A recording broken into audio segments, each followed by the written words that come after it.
প্রিয় ভিউয়ার্স, আপনাদের মাঝে একটি লোডাউনের ট্যাঙ্কি ফ্ল্যাশের কাজ নিয়ে আসলাম। তো দেখেন, প্রথমত আমি নাটগুলো টাইট দিয়ে নিচ্ছি। এখন নাটগুলো আমার ঘুরতেছে, তাই আমাকে ভিতর পাশে স্টার বা মাইনাস দিয়ে ধরতে হবে। তো স্টারটা বা মাইনাসটা পাচ্ছি না, এই যে আমাকে মাইনাসটা দিয়ে দিল। আমি এখন নাটগুলো সুন্দরভাবে ধরবো, ভিতর পাশে ধরে এরপরে আমি নাটগুলো টাইট দিব। এই যে নাটগুলো টাইট দিচ্ছি, মানে চিপা জায়গা, তাই নাটগুলো ধরা হচ্ছে না, তাই নাটগুলো ধরতে পারতেছি না। এবার ভালো করে টাইট দিচ্ছি। তো দেখেন, নাটগুলো টাইট দেওয়া হলে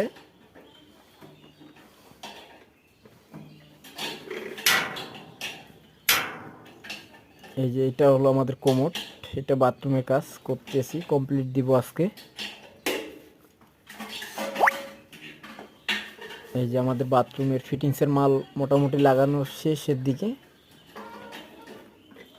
তো আমি নাট দুইটা ভালো করে টাইট দিয়ে নেব। অবশ্যই আপনারা ভালো করে টাইট দিয়ে নেবেন, তা না হলে এদিক দিয়ে পানি ফাসবে। পানি ফাসলে পরবর্তীতে খোলাখুলিতে অনেক সমস্যা হবে। তাই আমি সুন্দর করে নাটগুলো টাইট দিয়ে নিচ্ছি। নাটগুলো টাইট দেওয়ার পরে আমি এই যে গ্যাসকেটটা বসাই দেবো এই জায়গায়। অবশ্যই আপনারা সুন্দর করে গ্যাসকেটটা বসাই দেবেন, যেন কোনো সমস্যা না হয়। গ্যাসকেটটা ভালো করে না বসলে এদিক দিয়ে পানি লিক করবে। আপনারা প্রথমত সুন্দর করে গ্যাসকেটটা বসাই দিবেন, সাইডগুলো একটু ভালো করে বসাই দিবেন। দেওয়ার পরে এই যে কোমরের উপরে সুন্দর করে বসাই দিবেন আপনারা, যে দেখেন আমি বসাই দিচ্ছি। এইভাবে বসানো শেষ হয়ে গেলে নিচের দিকে যে নাটগুলো আছে, দুটো নাট, এই নাটগুলো আমি এখন সুন্দর করে টাইট দিয়ে দেব।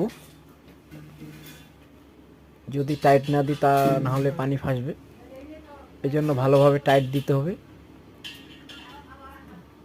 এই যে আমি সুন্দর করে টাইট দিচ্ছি। তারপরে আমার টাইট দেওয়া হলে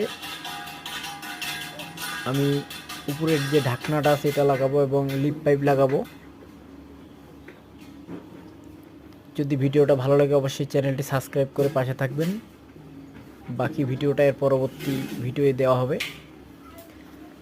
অবশ্যই আপনারা যদি কাজ করতে চান আমাকে মেসেজে জানাবেন এবং চ্যানেলটি সাবস্ক্রাইব করে দিবেন। ধন্যবাদ সবাইকে।